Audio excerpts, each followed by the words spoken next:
Welcome into ATL Day Ones with Jarvis and Tenitra. Coming up on today's show, let it rain, baby. And there are some big shoes to fill in Flowery Branch, but Bud Dupree says that the D-line has the guys to fill them. And last but not least, and for the culture, what the hell is Zion doing out here in these streets? That's all coming up next right here on ATL Day Ones. Let's go.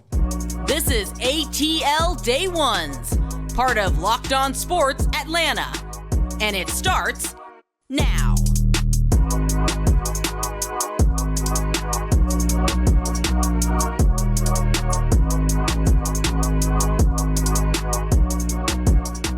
I want to start by saying thank you for making ATL Day Ones your first listen of the day. Remember, we are free and available wherever you download your podcast. And wherever you download your podcast, make sure that you leave us a 5-star review. Really appreciate that from you in advance.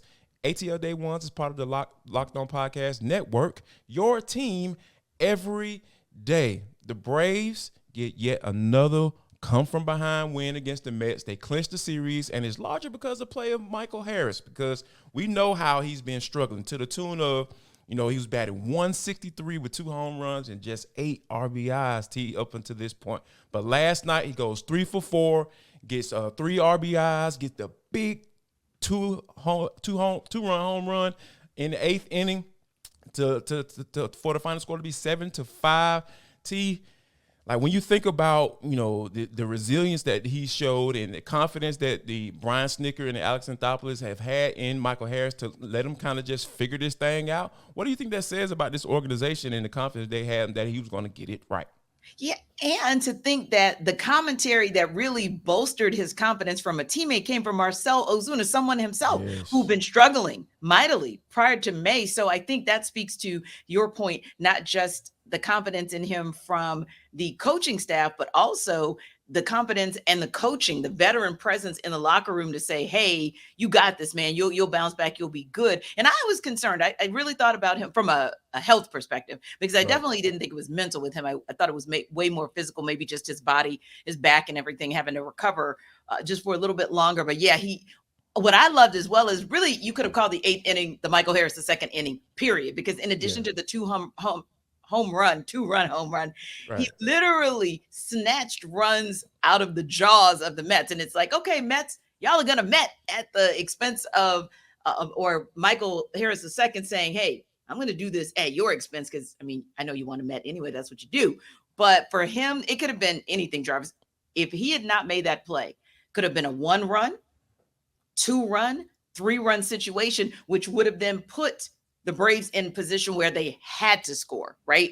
They had to score just to stay in the game. So I think there was just so much that he showed about how he's a guy. We don't talk about his multiple tools a lot, but he's a guy that showed really all the tools in the toolkit last night. And yes, it was very, very refreshing and very encouraging to see. No doubt about it. And he had an RBI double that for most naturally unfast folks or normal running folks, it probably would have been a single. But for him, he was on his horses and turned that bad boy into a double, and he was able to get a bunt for a single as well. All of those things kind of matter just from a confidence standpoint. And then for all of the advice to come from Marcell Ozuna, I think that is something that you have to look at and say, you know what, this is probably the beginning of what we've been waiting on to get Michael Harris rolling right along. And then also, to come in and close the deal, A.J. Minter, he's a guy that has been struggling since mid-May. And when you think about going back to mid-May, when he was had an 8 ERA over 8, we've known guys to get designated for assignment for those type of numbers. So, but Brian Snitker had the confidence to stick with him, throw him in there, gets the save, and get another clean inning.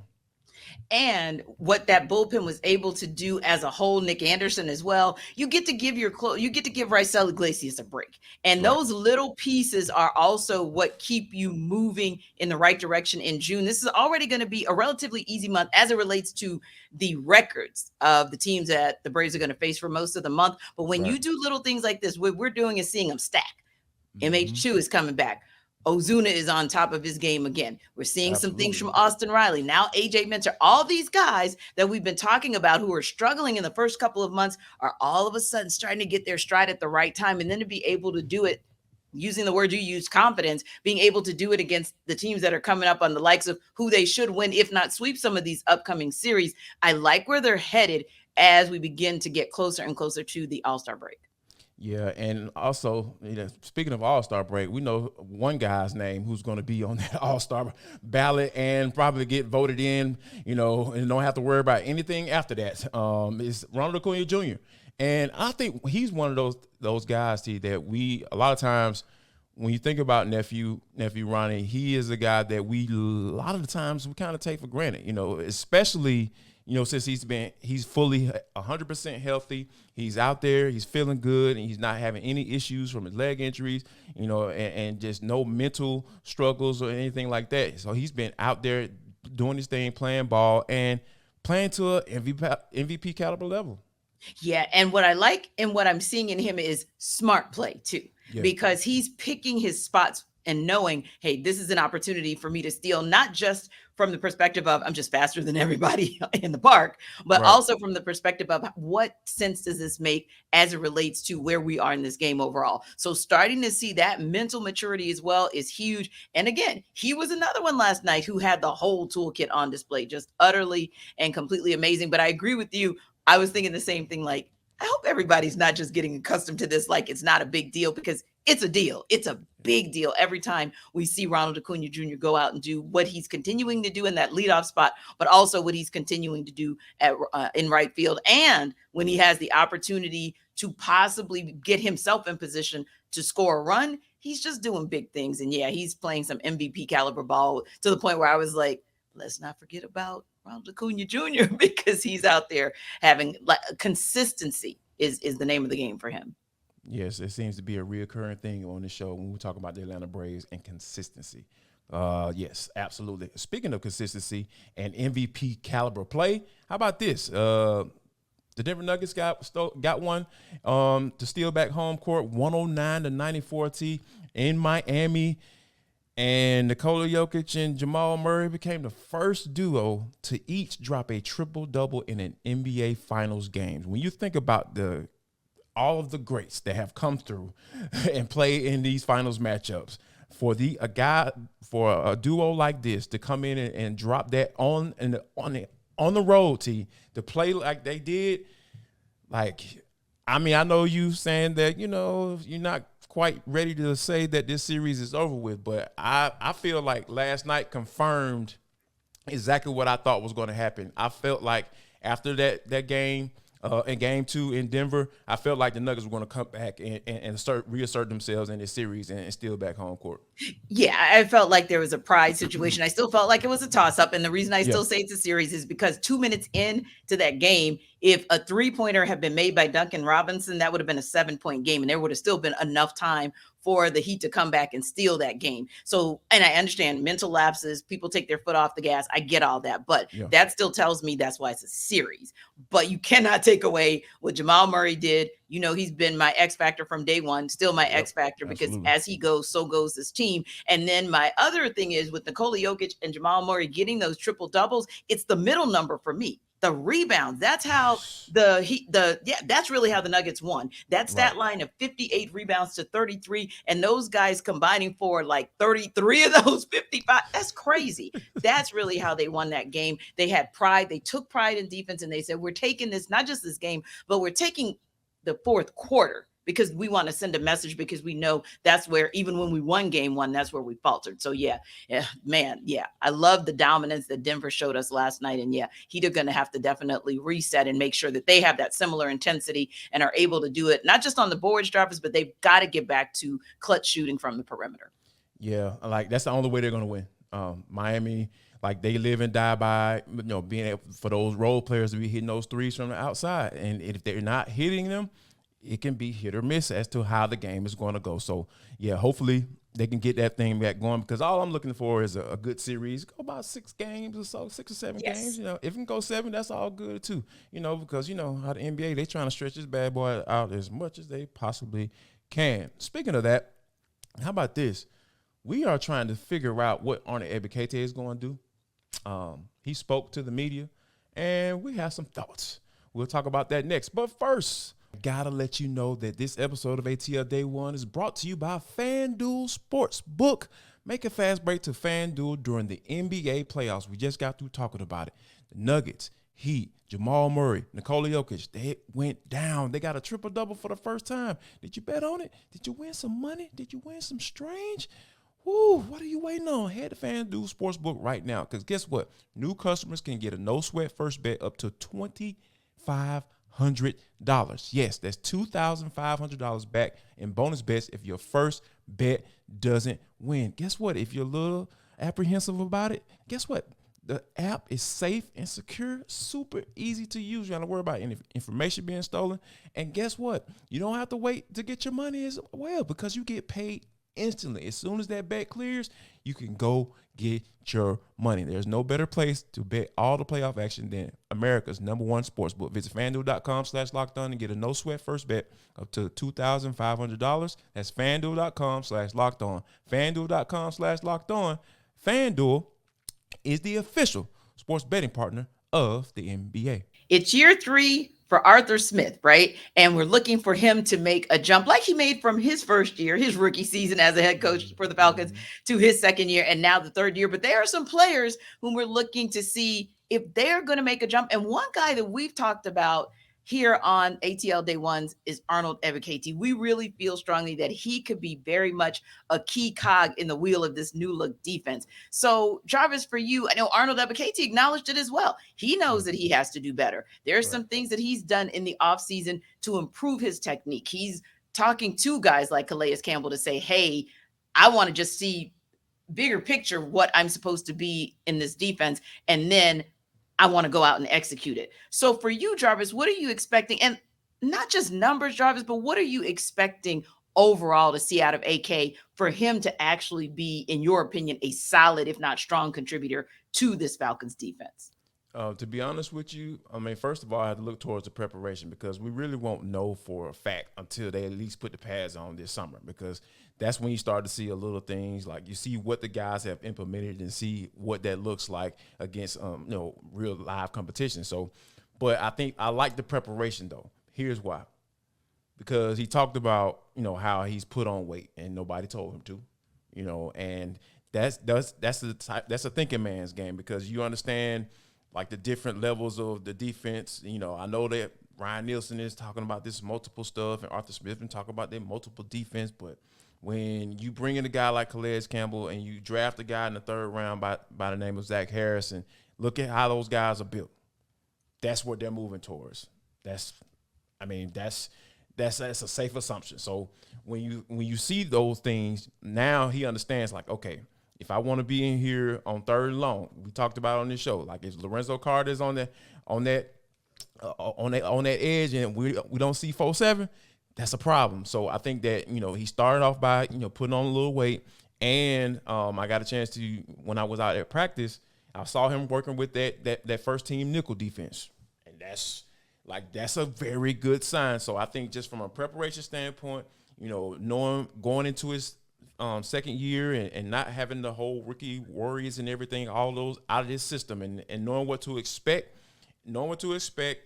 preparing his body and getting his body right to make a transition to a different type of defense. Or he's going to be asked to do some different things than what he did last year. So I feel like he, from a preparation standpoint, from a mental standpoint, I feel like he is getting himself ready to make that sophomore jump. Now, however, I can't sit up here and say that, that's necessarily going to be the case, because like we saw a couple of little bright spots last year, but I feel like we didn't see enough.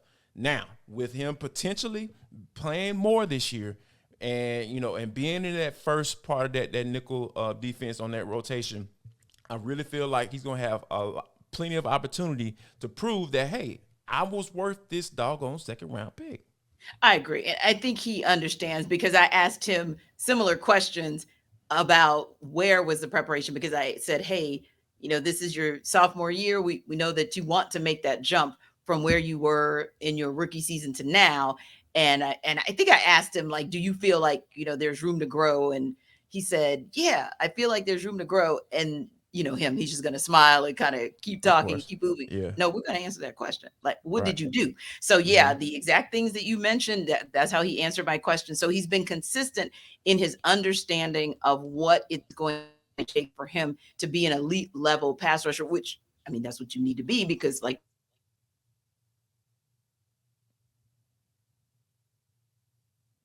are able to move something immediately. And when I say move something, I mean a quarterback. Okay. Yeah. And so the piece for me, I think from a sophomore jump perspective, is tangible numbers, right? Because he did decently when it comes to things like QB hits, right? Not bad, but it's the actual, when he was out there, that's the challenge. So I think, like you said, competing and making it known that you deserve and have earned more opportunities, more snaps, to me, that's something. And then once you get those snaps, you absolutely have to do something with them. Now, speaking of doing something with what you have and who the personnel you have in particular, Bud Dupree talked about that with the media just yesterday, right? So it was an interesting conversation that was had by Bud Dupree. And I say interesting because when you begin to compare, then in people's minds, they start comparing and saying, okay, what's your definition of similarity, right? So Bud Dupree was talking about the fact that he feels like the D-line as currently constructed from the Falcons, meaning their first string and all the backups that they've gone out and gotten in free agency, absolutely compared to whom he's seen in the past, the likes of Javon Hargrave, the likes of Cam Hayward, as he compared Grady Jarrett and Calais Campbell, and even talked about the depth that the Falcons have. And I said, wow, he actually feels like they're in that same ilk, that same category. But that also made me think to myself, well, okay, if we're looking at the current Falcons, do you as well feel like, and again, they haven't played a game, but just based on what you see on paper and what we've seen in practices, that these guys do remind you of some of these Pro Bowlers and some of these all pros that Dupree is referencing, whom he's played with before? When I started to think about, some of the names that he mentioned, he said Jeffrey Simmons, obviously played with the Tennessee Titans. I can see some similarities just from, situations standpoint, because, Tennessee has kind of fluctuated between the 4-3 and the 3-4.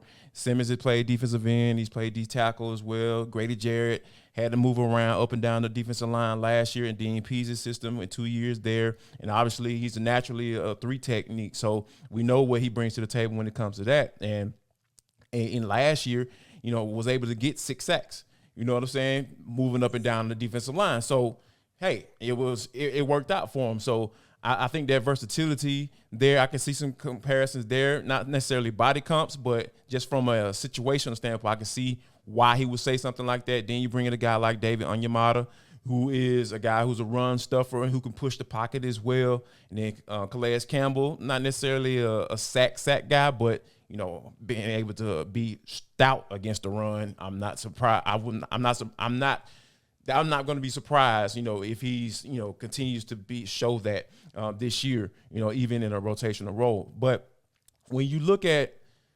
overall, though, like having bodies, because we've talked about heading to the season for the past 2 years, like they need just guys who can get to the quarterback, right? So they brought in guys, veteran guys that can get to the quarterback. And Jamie and I had talked about, just from a standpoint of there is some, when you look at the numbers, right, and you think about what we were talking about leading up to the draft as far as like they should go young, like Grady Jarrett was like he was actually pleasantly surprised, not pleasantly surprised, but very on board with how they handled bringing in those defensive guys. So when you bring in those defensive guys, you expect them to come in and produce, because that's what they've done. That's what they put on tape in the NFL. Young guys, not so much. Like, you kind of never know what that transition can be like. It might take some time. So I think that when Bud started looking around and seeing some of these veterans, and like I can kind of understand why he would make that comparison, but it's going to remain to be seen if they actually put that on paper, right? And that's mean just from a number standpoint. Those stats start coming out, and as the season goes along, we'll see if it's a direct comparison. Yeah, and I think from a veteran perspective, I could probably give him a little bit of a nod because, when you look down the numbers of Cam Hayward, Javon Hargrave, Yeah, the numbers are actually pretty similar when you compare them up to, and even Jeff Simmons, when you start looking at Calais Campbell's numbers, career numbers, Grady Jarrett's career numbers, David Onyemata's career numbers. Now, the rest of it to be determined, because there's no way, because he kind of alluded to the secondary as well. And I'm like, okay, AJ Terrell, help me to see anybody else. Because, I mean, and again, I'm talking about the DBs as a whole, right? Right. As a I'm whole, like, there's Minkah Fitzpatrick, obviously. He's the example, and kind of drawing a blank now. But I was thinking to myself, like, no, I don't really see a Joey Porter Jr. as far as like a rookie who can come in and just be that guy. Of course, he never saw Joey Porter Jr. But I'm just thinking from that perspective of like, okay, you're a young core, right? Of what he saw, say, with the Steelers, because that's who he referenced the most in his comments, but also who he may have seen with the Titans. But I'm thinking maybe that's Kevin Beard probably went from a safety standpoint. Jesse Bates, he's made all pro teams, so yeah, I guess. But that's not youth to me, right? That's not understood. youth. So, so when he that's where I think the distinction will be made in his comments, because he also talked about the youth as a whole for the Falcons being similar to what he's seen with those other two teams. And I can't say that I feel like this core has shown us that quite yet. Will they show us? Hopefully, because that's what we just talked about when we talked about AK, right?